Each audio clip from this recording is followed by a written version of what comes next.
Amis, j'espère que vous allez bien. Aujourd'hui, nous allons étudier les signes employés pour écrire la musique. C'est-à-dire les signes qu'on utilise, qu'on emploie pour écrire la musique. Donc, nous allons commencer par les signes principaux. Comme signes principaux, nous avons les notes de musique.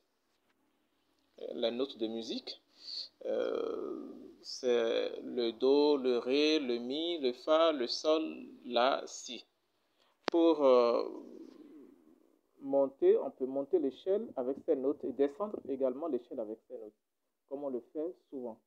Do, Ré, Mi, Fa, Sol, La, Si, Do, Do, Si, La, Sol, Fa, Mi, Ré, Do. Ok?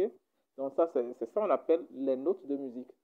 Il faut comprendre que n'importe quelle musique qu'on veut écrire tourne toujours autour de ces 7 notes de musique. Voilà.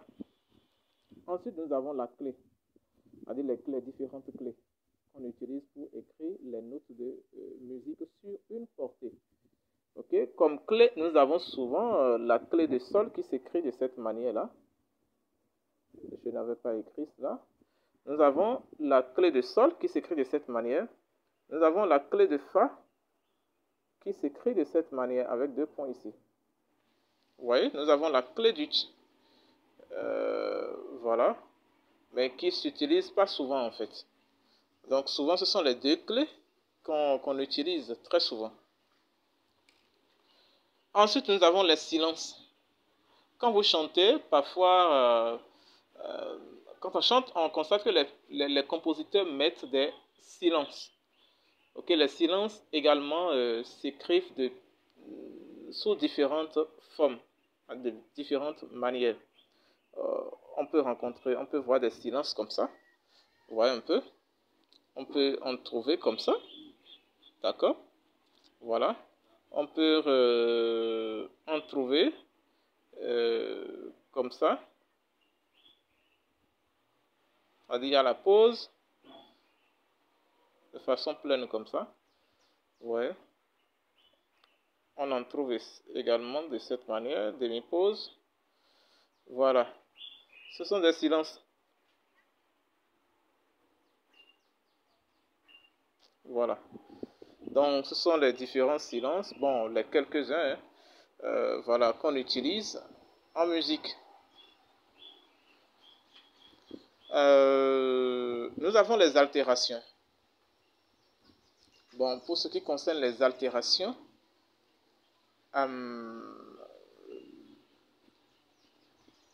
il y a le dièse qui s'écrit de cette manière.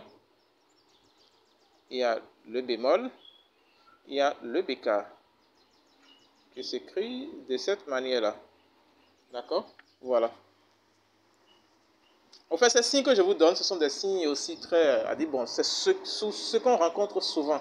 Sinon, il y a d'autres, hein, de façon beaucoup plus... On va approfondir cela au fur et à mesure qu'on évolue dans le cours. Vous voyez? Voilà. Maintenant, les notes ici, comme je l'ai dit, nous avons le Do, le Ré, le Mi, le Fa, le Sol, le La, le Si. Est-ce que vous voyez? Maintenant, quand on parle d'altération, on peut trouver le Do dièse, on peut rencontrer le Do dièse. Ok? Le Ré dièse. Ok? Le Mi bémol. Le Fa dièse. Le Sol dièse. Le La dièse. D'accord? Et le Si bémol. Vous aurez constaté que il n'y a pas le Do bémol. Le Do bémol existe, hein? Existe, mais on n'en rencontre pratiquement pas dans les chants. C'est-à-dire durant parce que ça ne se matérialise pas vocalement. D'accord? Vous ne trouverez pas aussi le Mi dièse. D'accord? Déjà, le Mi dièse, on tombe sur le Fa. Donc, vocalement, ça ne tient pas. D'accord? On n'a pas aussi le Si dièse. Le Si dièse n'existe pas. Ok? Vocalement, ça ne se matérialise pas. Mais en théorie musicale, ça s'écrit. On peut en trouver, mais dans les chants hautement classiques. Ok, avec le temps, on va y arriver et je vais vous expliquer les conditions dans lesquelles le do bémol, le mi dièse, si dièse, ça s'utilise. Mais on ne peut pas matérialiser ça à l'instrument. D'accord? Ni au piano, ni à la guitare. Voilà. Maintenant, ensuite, nous avons la portée. Ok, ça fait aussi partie des signes qu'on emploie pour écrire la musique. Donc, la portée, c'est la réunion de 5 lignes horizontales, parallèles et équidistantes. Je reprends. La portée, c'est la réunion de 5 lignes horizontales, parallèles et équidistantes. Si vous regardez, si vous allez voir ce que c'est 5 lignes. On compte toujours cela à partir du bas. 1, 2, 3, 4, 5. D'accord? Voilà. Les notes, donc c'est sur ces 5 lignes et entre ces 5 lignes, sur et entre ces 5 lignes, qu'on écrit les notes de la musique. Est-ce que vous voyez? Donc, si vous voulez écrire les notes de la musique, on peut les écrire, voilà, sur ces lignes, entre ces lignes également. Est-ce que vous voyez un peu? On peut aussi l'écrire en haut. Ok? On peut écrire une note ici. D'accord? Et avoir une ligne en haut ici, qu'on appelle ligne supplémentaire. On peut en trouver autant qu'on veut. Est-ce que vous voyez un peu? Voilà. Donc, on les appelle des lignes supplémentaires. Donc, en haut, plus on a des lignes supplémentaires vers le haut, plus les notes deviennent beaucoup plus aiguës. De même, en bas, on peut les retrouver. OK? Donc, plus on a de lignes supplémentaires en bas, plus les notes deviennent de plus en plus graves. Vous m'excusez pour le pléonasme. Donc, c'est un peu ça. Plus on a de lignes supplémentaires vers le haut, plus les notes deviennent aiguës. Plus nous avons de lignes supplémentaires vers le bas, plus les notes deviennent graves. Est-ce que vous voyez un peu? Donc, c'est ça. Donc, les notes peuvent s'écrire entre les lignes, les 5 lignes, ou sur les 5 lignes, ou sur les lignes supplémentaires, ou entre les lignes supplémentaires. Est-ce que vous voyez? Vers le haut comme vers le bas. Maintenant, voyez-vous un peu comment on met la portée, on écrit la portée, et je dois apporter la clé de sol sur la ligne, sur la portée musicale. Vous voyez un peu? Je vais zoomer un peu, vous allez voir. Vous voyez? Donc, c'est de cette manière qu'on écrit. Voilà.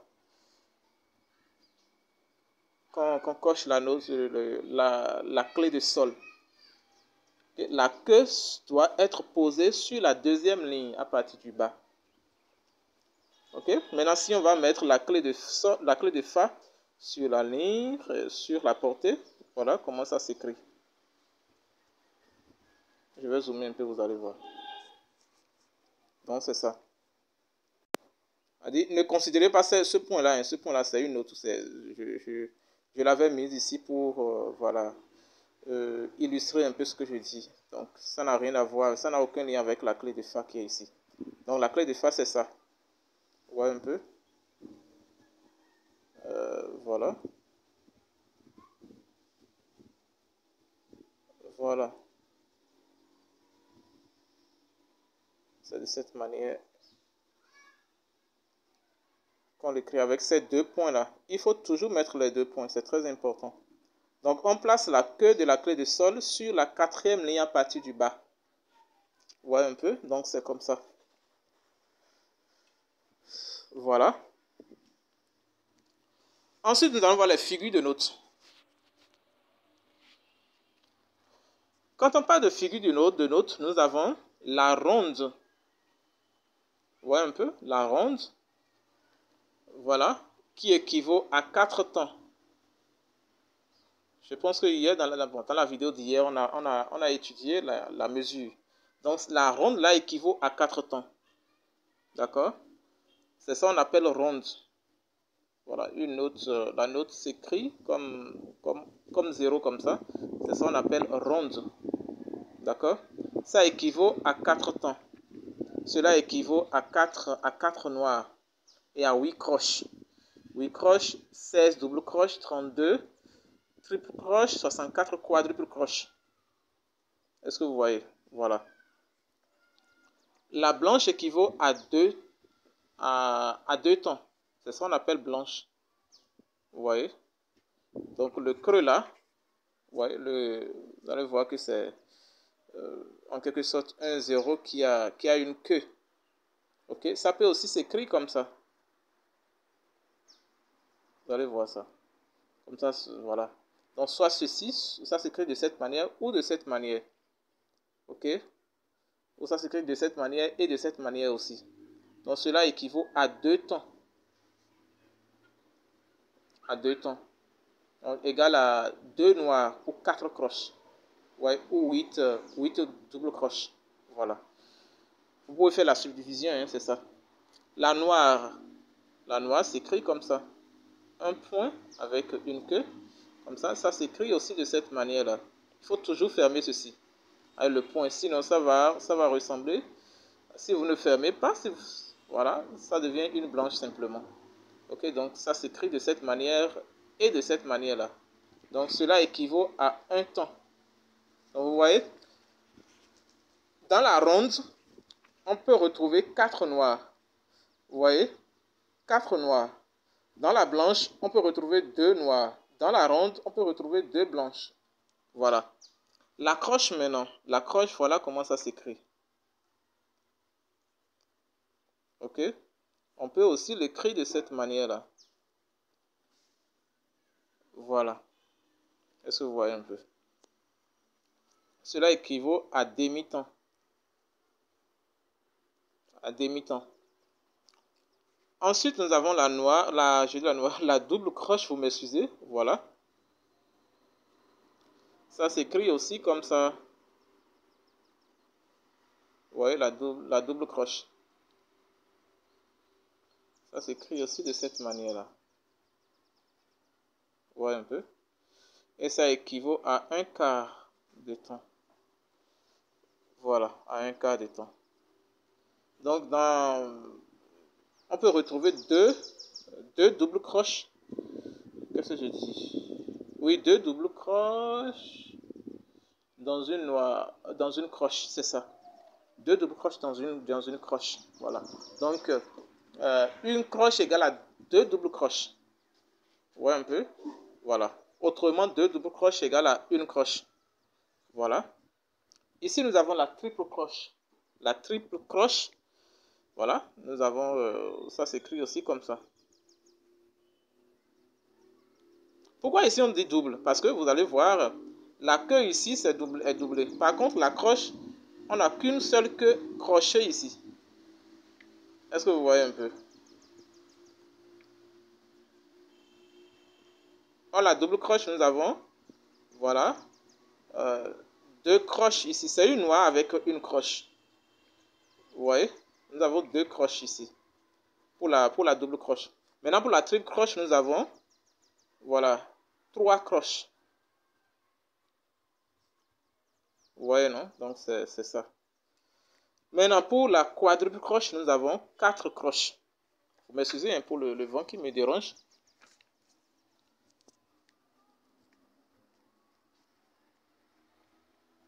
Voilà. La quadruple croche, c'est ça.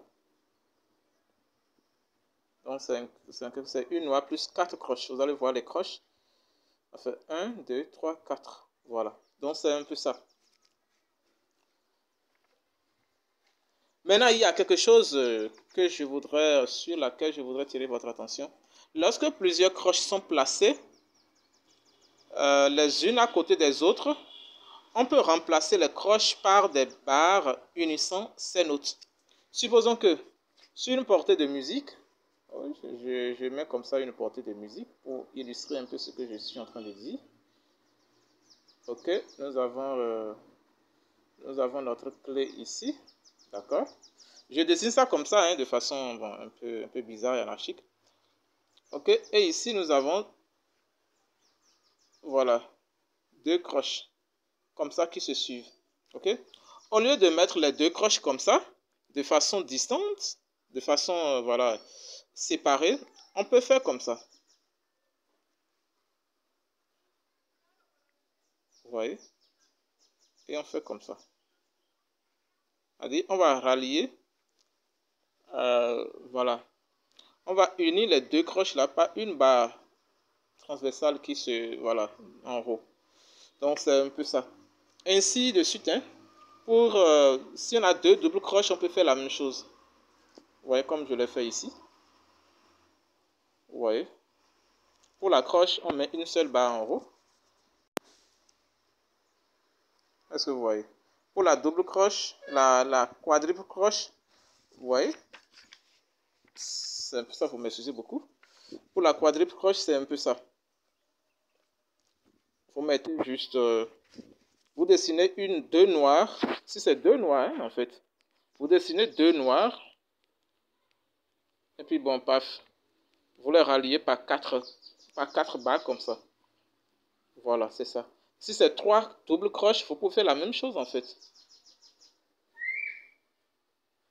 Là, ça fait trois doubles croches. Trois quadruples croches, c'est ça. Trois quadruples croches.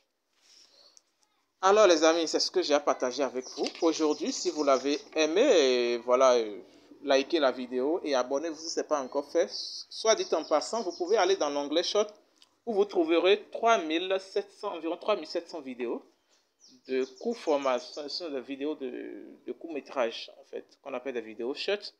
Ce sont des vidéos d'improvisation musicale. Cela vous apprendra à renforcer votre capacité d'improvisation, votre capacité d'inspiration, à améliorer votre capacité de dictée musicale, à renforcer également vos oreilles pour la dictée musicale. Donc voilà, n'hésitez pas d'aller là-bas et puis vous allez découvrir plein de petites vidéos. Voilà, merci et à très bientôt.